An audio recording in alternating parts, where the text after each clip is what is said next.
Friends, एक बार फिर आपके सामने एक नई प्रेजेंटेशन लेके हाजिर हैं और आज का टॉपिक जो है what is GDP and how to control inflation. ये दो टॉपिक्स को हम एड्रेस करेंगे। इसके साथ साथ कुछ इकोनॉमिक्स की टर्म्स जैसे कि M1, M2, M3 क्या है, ये क्या ब्रॉड मनी क्या होती है, या इकोनॉमिक्स की जो जनरल टर्म्स हैं, ख़ास तौर पे कंबाइंड कॉम्पिटिटिव एग्जामिनेशंस के अंदर जो टर्मिनोलॉजी इस्तेमाल होती हैं हम उनको भी यहाँ पे देखने की कोशिश करेंगे और समझने की कोशिश करेंगे। जुड़े रहेगा मेरे साथ। मैं हूं Mohammad Naufal Safan, blogs to sir Naufal academy. अगर आपको मेरा वीडियो पसंद आया तो प्लीज़ लाइक, सब्सक्राइब और शेयर ज़रूर कीजिएगा। तो how is economic growth measured? सबसे पहला सवाल यही उठता है कि इकोनॉमिक ग्रोथ किस तरीके से नापी जाती है। देखिए, जब आप दूध लेते हैं तो उसको लीटर में नापते हैं, अगर आप कपड़ा लेते हैं तो मीटर के अंदर नापते हैं, अगर आप कद लेते हैं तो उसको आमतौर पे फिट्स के अंदर नापा जाता है कि इतने फुट इतने इंच का बंदा है। तो इसी तरीके से इकोनॉमिक ग्रोथ को जो है वो जीडीपी के अंदर नापा जाता है। और जीडीपी क्या होती है? तो what is GDP? Gross domestic product कहलाती है। जीडीपी के अंदर जो है वो सबसे पहले तो फाइनल गुड्स आते हैं, यानी कि एक मुल्क के अंदर या किसी भी इकनॉमी, आमतौर पे इकनॉमी एक मुल्क होता है। ये किसी शहर की भी इकनॉमी हो सकती है, किसी सूबे की भी हो सकती है, लेकिन आमतौर पे हम इसको एक मुल्क के तौर पे लेते हैं। तो जो एक मुल्क पूरी की पूरी कौम जो होती है, फॉर एग्जांपल पाकिस्तान, तो पाकिस्तान की जो फाइनल गुड्स हैं, चाहे वो एक मटके वाला एक मटका बना रहा है, चाहे कोई इंजीनियर जो है वो कोई पुल बना रहा है, चाहे कोई कंपनी टीवी बना रही है, सारी की सारी, यानी कि एग्रीकल्चर में कोई अगर किसान जो है वो गेहूं उगा रहा है या कोई और चावल उगा रहा है, तो ये सब जो भी चीज़ें बन रही हैं प्रोडक्ट्स, उनको जो है वो आप फाइनल गुड्स कह सकते हैं। वो फाइनल गुड्स और उसके साथ साथ सर्विसेज। फॉर एग्जांपल एक डॉक्टर जो है इलाज कर रहा है, वो कोई चीज़ तो बना नहीं रहा है लेकिन वो इलाज कर रहा है। एक टीचर जो है वो बच्चों को पढ़ा रहा है लेकिन वो कोई चीज़ बना तो नहीं रहा, लेकिन उसकी सर्विसेज हैं। ऑफिस के अंदर जो लोग काम कर रहे हैं वो उनकी सर्विसेज हैं। इसी तरीके से और भी बेशुमार सर्विसेज हैं। तो ये सर्विसेज और फाइनल गुड्स मिल के जो जिसको हम कौमी पैदावार कहते हैं, ये ग्रॉस डोमेस्टिक प्रोडक्ट बनती है। और इसी तरह से एक और चीज़ जिसको हम जीएनपी कहते हैं वो भी जानना ज़रूरी है, जिसको हम ग्रॉस नेशनल प्रोडक्ट्स कहते हैं। तो ग्रॉस नेशनल प्रोडक्ट्स क्या हैं? तो ये बेसिकली जीडीपी प्लस रेमिटेंसेज होते हैं। यानी कि अगर हम पाकिस्तान को ले लें तो पाकिस्तान की जो जीडीपी है उसके अंदर अगर रेमिटेंसेस को शामिल कर दें। रेमिटेंसेस किसको कहते हैं? रेमिटेंसेस वो होते हैं कि जो मुल्क पाकिस्तान के जो लोग दूसरे मुल्कों के अंदर जाके काम कर रहे हैं और वहाँ पे कमा रहे हैं और कमा के पाकिस्तान वापस पैसा जो भेज रहे हैं वो डॉलर्स की सूरत में भेज रहे हैं, तो वो फॉरेन एक्सचेंज की सूरत में जो पैसा आ रहा है वो सारा का सारा जो है वो रेमिटेंसेस के अंदर काउंट होगा। जो पाकिस्तानी डियास्पोरा पूरी दुनिया के अंदर मौजूद है, डियास्पोरा कहते हैं वही पाकिस्तान के लोग अगर किसी और जगह पे जाके बसे हुए हैं तो वो जो पूरी की पूरा ग्रुप है वो पाकिस्तानी डियास्पोरा है। भले वो कहीं पे भी है, वो चाहे वो अमेरिका में है, चाहे वो कनाडा के अंदर है या किसी और बैरून मुल्क में है, कहीं पे भी है, और वहाँ से वो कुछ कमा के, सऊदी अरेबिया है, मिडिल ईस्ट है, तो कहीं से भी वो कुछ कमा के भेज रहा है तो वो सारा का सारा रेमिटेंसेज में काउंट होगा। ठीक है जी। तो रेमिटेंसेस प्लस जीडीपी जो है वो ग्रॉस नेशनल प्रोडक्ट्स बनते हैं और जीडीपी जो है वो फाइनल गुड्स और सर्विसेज का कॉम्बिनेशन है। तो ये आमतौर पे एक साल की को जो है वो जोड़ा जाता है कि एक साल के दौरान में फाइनल गुड्स और सर्विसेज क्या हुई, या एक साल के दौरान में जीडीपी प्लस रेमिटेंसेस क्या हुई। तो एक साल का ये पूरा का पूरा काउंट किया जाता है। इसी से जुड़ी हुई एक और टर्म भी याद रखिएगा कि व्हाट इज इन्फ्लेशन। तो यहाँ पे मैंने उसकी डेफिनेशन डाल दी है, लेकिन सिंपल वर्ड्स के अंदर जल्दी से बताऊंगा कि इन्फ्लेशन जाहिर सी बात है महंगाई को कहते हैं, इंक्रीज ऑफ द प्राइसेस। ये बेसिकली महंगाई जो हो रही है in economics, inflation is a general increase of prices of goods and services in an economy. यानी कि अगर पाकिस्तान को एक इकोनॉमी कंसिडर किया जाए तो उस इकोनॉमी के अंदर जो प्राइस की इंक्रीज हो रही है, यानी कि अगर आटा जो है वो अगर 100 रुपये किलो था और अब 150 रुपये किलो बिक रहा है, तो ये एक इंक्रीज ऑफ प्राइस है जो जिसको आप इन्फ्लेशन के अंदर काउंट करते हैं। खबरों में सुन रहे होते हैं कि मई में इन्फ्लेशन जो है वो 12% रही, फिर जून के अंदर जो है वो 10% रही, और जो है जुलाई के अंदर फिर 15% हो गई। तो इसका क्या मतलब है? क्या इसका मतलब ये है कि जो जून से लेके जुलाई में कीमतें बढ़ी, 15% मजीद बढ़ गई मैथमेटिकली? तो क्या ये है? नहीं जनाब। याद रखिएगा कि जब आप इन्फ्लेशन की बात कर रहे होते हैं तो ये भी एक साल पीछे लिया जाता है। लेट सपोज अगर हम कह रहे हैं कि अगस्त के अंदर इन्फ्लेशन 10% रही, तो इट मीन्स कि यानी कि तकरीबन पूरे 12 महीने का ये फिगर लिया जाता है और उसको फिर काउंट किया जाता है। अगर लेट सपोज कि एक चीज़ 100 रुपये की थी अगस्त के अंदर और इस साल वो 110 रुपये की हो गई, तो ये तकरीबन 10% का उसमें इंक्रीज़ है, एक साल का इंक्रीज़ होता है, लेकिन ये कहलाता उस महीने के से लेट करके। ठीक है जी। सो आई होप कि ये भी आपकी समझ में आ गया। आज का जो दूसरा टॉपिक है वो यही कि इन्फ्लेशन कॉजेज एंड रेमेडीज। तो हम इसमें देखेंगे कि महंगाई की वजूहात क्या हैं और उसके हल क्या हैं। देखिए, मनी सप्लाई क्या है। सबसे पहले तो मनी सप्लाई को समझ लीजिए, क्योंकि इन्फ्लेशन के अंदर ये बहुत इंपॉर्टेंट चीज़ है मनी सप्लाई, यानी कि रकम की सप्लाई, यानी कि पैसे की सप्लाई। तो ये पैसे की सप्लाई जो है वो किसी इकोनॉमी के अंदर मनी की टोटल रकम है जो एग्जिस्ट करती है। इस मनी सप्लाई को इन्फ्लेशन कंट्रोल करने के लिए इस्तेमाल किया जाता है। आम तौर पर ऐसा स्टेट बैंक से ही कंट्रोल किया जाता है। ठीक है जी। तो अगर लेट सपोज के इन्फ्लेशन या महंगाई बढ़ रही है तो वहां पे फिर मनी सप्लाई को कम या ज़्यादा करके महंगाई को कंट्रोल किया जाता है। ठीक है जी। तो मनी सप्लाई पहली टर्मिनोलॉजी होगी जो कि इन्फ्लेशन को कंट्रोल करने के लिए स्टेट बैंक इसको यूज करता है। ठीक है जी, करता ही स्टेट बैंक है। पाकिस्तान का आईएमएफ के साथ मुआहदा पैराग्राफ 18 पेज नंबर 73 से पता चलता है कि स्टेट बैंक ऑफ पाकिस्तान महंगाई को कंट्रोल करने का जिम्मेदार है, जिसके लिए यानी कि exchange rate policy state bank देता है। और ये महंगाई कंट्रोल करने के लिए state bank foreign exchange rate देता है, यानी कि रुपए की जो वैल्यू होगी वो नज़र आएगी कि रुपया कितने का होगा। यानी कि अगर आप डॉलर ले रहे हैं तो डॉलर जो है वो 280 रुपये का होगा, 285 का होगा, 270 का होगा। ये फॉरेन एक्सचेंज रेट जो है ये एक्सचेंज रेट पॉलिसी के अंदर तय होता है। ब्रॉड मनी जिसे हम M2 भी कहते हैं, पाकिस्तान में दरअसल वो तमाम पैसा कहलाता है जो कि बैंक में या और वो तमाम करेंसी नोट जो कि मुल्क में कहीं भी मौजूद है, ये सारा का सारा ब्रॉड मनी या M2 कहलाता है। अब जैसे कि मैंने आपको बताया था कि इन्फ्लेशन को कंट्रोल करने के लिए स्टेट बैंक मनी सप्लाई के टूल को इस्तेमाल करता है।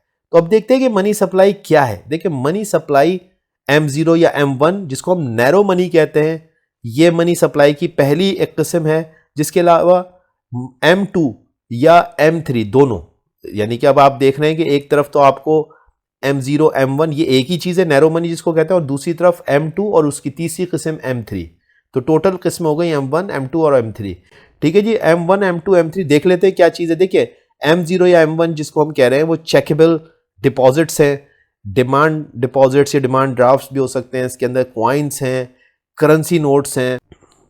ठीक है जी। और दूसरी तरफ M2 जो है वो ब्रॉड मनी कहलाता है। और ब्रॉड मनी क्या है?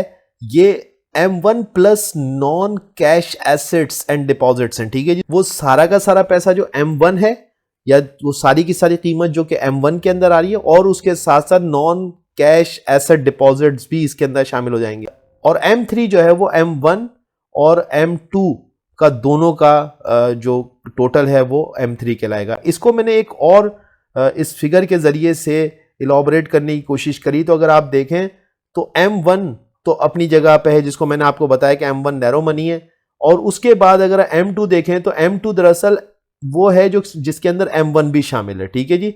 और M2 के बाद फिर M3 आता है, और M3 के अंदर जो है वो M1 M2 दोनों चीज़ें M3 के अंदर शामिल है। तो ये वाला आपको पिक्चर जो है वो ज़्यादा आसानी से समझा देगा। ठीक है जी। हुकूमत के साथ IMF के जो एग्रीमेंट है उसमें ये बात तय है कि ब्रॉड मनी M2 में 20% तक इजाफा हुआ है, जो कि महंगाई पर बमबारी है, बमबारी। ठीक है जी। यानी कि जो सर्कुलेशन ऑफ मनी है वो इस वक्त 20% उसमें करेंसी नोट्स के अंदर इजाफा हुआ है। तो जाहिर सी बात है महंगाई तो बढ़ेगी। दूसरी तरफ याद रहे कि मॉनेटरी पॉलिसी की रिपोर्ट हर 3 माह में आती है। और मॉनेटरी पॉलिसी करती क्या है? मॉनेटरी पॉलिसी दरअसल एक ऐसा इंजेक्शन, एक ऐसा टूल है जिसके ज़रिए से इकोनॉमिक स्टेबिलिटी और ग्रोथ को स्टेट बैंक या सेंट्रल बैंक जो होता है वो कंट्रोल करता है। 600 अरब से ज़ायद के टैक्स हुकूमत को मुल्क से इकट्ठा करना है। ये एक रफ एस्टीमेट है। ये मैं जिस वक्त प्रेजेंटेशन बना रहा हूँ उसमें फ्लक्चुएट कर सकता है आगे पीछे। दूसरी तरफ महंगाई यानी कि इन्फ्लेशन की 2 बड़ी वजूहात होती हैं। नंबर 1, मार्केट में मौजूद किसी भी कमोडिटी या मतलूबा शे की सप्लाई में कमी, और दूसरी तरफ मनी की ज्यादती यानी कि करेंसी नोट की छपाई जब हुकूमत ज़रूरत से ज़्यादा करे। अगर आप इस जगह पे देखें तो आपको नज़र आ जाएगा कि inflation basically shortage of commodity और excess of printed currency note का नाम है। तो जब करेंसी नोट बढ़ते हैं जेबों के अंदर क्योंकि हुकूमत ज़्यादा छापती है और दूसरी तरफ मार्केट के अंदर कमोडिटीज़ की शॉर्टेज होती है, तो महंगाई जो है वो खुद ब खुद आगे बढ़नी शुरू हो जाती है। अगर हम इकोनॉमिक एक्सपर्ट से पूछें कि महंगाई की क्या वजह है, तो वो सब अलग अलग वजूहात बताते हैं, लेकिन एक बात सभी बताएंगे, और वो जब हुकूमत की तरफ से करेंसी नोट छापने का अमल ज़रूरत से ज़्यादा हो। वही बात आ गई कि करेंसी नोट बिला वजह छपेंगे और जब वो मार्केट के अंदर आएंगे तो खुद ब खुद जो है उनकी वैल्यू कम होनी शुरू हो जाएगी, लेकिन मार्केट में चीज़ें कम होंगी तो वो चीज़ों का मोल जो है वो बढ़ जाएगा। स्टेट बैंक की मॉनेटरी पॉलिसी से पता चलता है कि हुकूमत ने गुज़िश्ता दिनों के दौरान कई 100 अरब रुपए प्रिंट किए हैं, और ये आपको पता है कि ये सिर्फ आज या कल की बात नहीं है, ये आम तौर पे हर हुकूमत ऐसा कर रही होती है। स्टेट बैंक का बोर्ड बिजनेसमैन पर मुश्तमिल होता है जिनके अपने मकसद भी होते हैं। स्टेट बैंक के सेंट्रल बोर्ड ऑफ डायरेक्टर्स में आमतौर पर एक भी इकोनॉमिक एक्सपर्ट नहीं होता। ये एक बहुत बड़ा अलमिया है, इसको देखना चाहिए पॉलिसी मेकर्स को कि इसके अंदर क्या बेहतरी आ सकती है। दूसरे ममालिक में कोई कार्टेलाइजेशन यानी मार्केट पे किसी की इजारादारी नहीं है, जैसा शुगर माफिया, सीमेंट माफिया वगैरह वगैरह, यानी कि ये चीज़ करनी चाहिए गवर्नमेंट को तय, लेकिन ये कार्टेल्स जो हैं वो चीज़ की सप्लाई की जो डिमांड है और उसकी सप्लाई को वो तय करते हैं कि किसी भी चीज़ की कीमत क्या होगी। ठीक है जी। फिस्कल रिस्पॉन्सिबिलिटीज ऑफ डेप्ट लिमिटेशन एक्ट 2005 कहता है कि सरकारी कर्जा यानी गवर्नमेंट जो छोटे बैंकों से कर्जा लेती है वो जीडीपी के 60% से ज़्यादा नहीं हो सकता, लेकिन पाकिस्तान में हुकूमत इससे ज़्यादा परसेंटेज पर काम करती रही है, जो कि कानून के ख़िलाफ़ है, लेकिन नोटिस कोई नहीं लेता, ना अपोजिशन और ना ही हुकूमत। फिस्कल रिस्पॉन्सिबिलिटी ऑफ डेप्ट लिमिटेशन एक्ट 2005 का सेक्शन 9 कहता है कि अगर हुकूमत 60% की हद तजावज़ करती है यानी कि उसको एक्सीड करती है, तो हुकूमत को 3 साल के लिए स्टेबिलिटी प्रोग्राम देना होगा कि किस तरह से इकोनॉमी को बचाया जा सके। इस रेशो को कम करने के लिए जो भी पैसा हुकूमत ने बैंकों से लिया उसे वापस करना होता है। टैक्स कलेक्शन से इसको मजबूत किया जा सकता है और यूं फिस्कल डेफिसिट को कम भी किया जा सकता है। बेहतर तौर पर स्टेट बैंक के गवर्नर को माहिर माशियात यानी कि इकोनॉमिक एक्सपर्ट होना चाहिए, जो अपनी लकीरें खुद खींच सके, अपने फैसले खुद कर सके और आज़ादाना तौर पर काम कर सके। प्राइस स्टेबिलिटी किसी भी मुल्क के स्टेट बैंक का सबसे अहम और ज़रूरी काम होता है। जब किसी मुल्क का फाइनेंस मिनिस्टर ये कहता है कि हमारा बजट का खसारा 2000 अरब रुपए है, तो इसका मतलब है कि इस रकम के बराबर करेंसी गैर ज़रूरी प्रिंट की जाएगी, जिसके नतीजे में फिर वही रुपए की कदर में कमी होगी और महंगाई में इजाफा होगा। बजट में मुल्क के वसाइल यानी रिसोर्सेज के मुताबिक खर्चे रखने चाहिए, बजाय इसके कि आप बस अपने साल के खर्चों को गिन लें और तय करें कि इतने साल कितने का नुकसान होने वाला है। तो ये तो जाहिर सी बात है, जब आपने अपने खर्चे लिख लिए और बता दिए कि भाई इतने हमारे खर्चे और हमारा जो है वो इतना जो डेफिसिट है बजट का, ये तो कोई बजट बनाना नहीं हुआ। बजट बनाने का मतलब यह है कि आप बैठ के सोचें, प्लान करें कि आपके रिसोर्सेज क्या हैं और उसके मुताबिक आपके खर्चे कितने होने चाहिए, लेकिन यहाँ पे होता ऐसा नहीं है।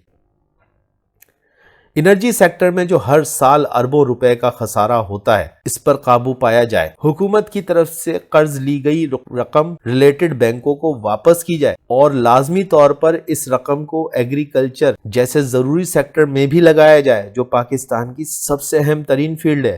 तो ये मेरी प्रेजेंटेशन थी, इसमें मैंने आपको बहुत सारे पॉइंट्स को हाईलाइट किया। आई होप कि ये प्रेजेंटेशन आपके लिए बेनिफिशियल होगी। Thank you very much.